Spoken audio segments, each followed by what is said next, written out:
Trump, UAE leader discussed security as Iran strikes targets across Gulf, the United Arab Emirates president, Mohammed bin Zayed Al Nahyan, held a phone call with Donald Trump on Monday to discuss escalating tensions in the region as the U.S.-Israel and Iran war continues, state media reported.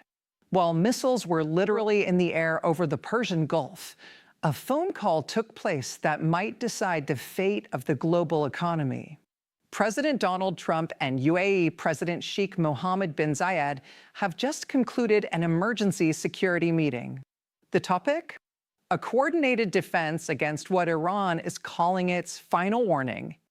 As Iranian drones strike targets across the Gulf states, the U.S. is moving from advisor to active defender.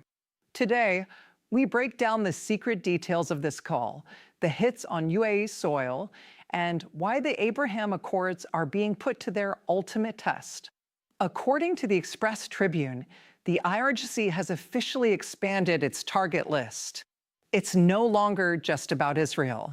Iran has launched waves of Shahid drones and ballistic missiles targeting industrial zones in the UAE and Saudi Arabia.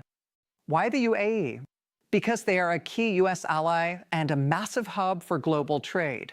By striking the Emirates, Iran is trying to prove that no one in the region is safe as long as the U.S. and Israel continue their campaign in Tehran. We have reports of multiple interceptions by the THAAD and Patriot missile batteries, but the psychological damage to the region's tourism and banking sectors is already done.so. What was said in that call? Sources indicate that President Trump gave MVZ an ironclad guarantee of U.S. military intervention if UAE sovereignty is further violated. Trump's message to Tehran is clear. Touch our allies, and you touch us. But there's a catch. This isn't just about defense.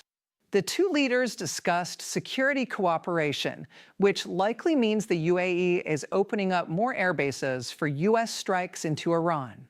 This turns the UAE into a frontline combatant. It's a massive gamble for the Emirates, but with Iran's missiles falling, they feel they have no other choice. The Express Tribune highlights a terrifying reality. The oil isn't moving. Iran's missile storm has effectively created a blockade of the Strait of Hormuz without even using ships. Shipping companies are refusing to enter the Gulf because the risk of a missile strike is too high.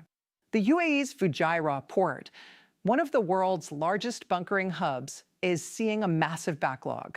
If Trump and the UAE cannot secure these waters in the next 72 hours, we are looking at a global fuel shortage that will make the 1970s look like a minor inconvenience.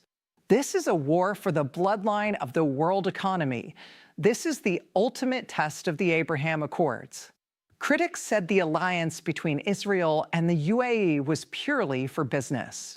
Iran is trying to break that alliance with fire. By attacking the UAE, Tehran is trying to force the Gulf states to distance themselves from Israel. However, it seems to be having the opposite effect. We are seeing unprecedented intelligence sharing between Mossad, the UAE, and the U.S. This isn't just a military coalition anymore. It's a regional survival pact. The new Middle East that Trump helped build is now fighting for its very existence. The next 24 hours are critical. If Iran launches another wave of strikes, does the U.S. launch a retaliatory strike from UAE soil? If so, the war expands from a localized conflict into a total regional conflagration. President Trump has staked his reputation on ending wars, but right now he is chest deep in the biggest one yet. MVZ and the UAE are standing their ground, but the cost is rising by the hour. What do you think? Is the U.S. doing the right thing by doubling down on the UAE's defense? Let us know in the comments. We are monitoring the situation minute by minute. Don't forget to subscribe for the next emergency update. I'm your name. Stay safe out there.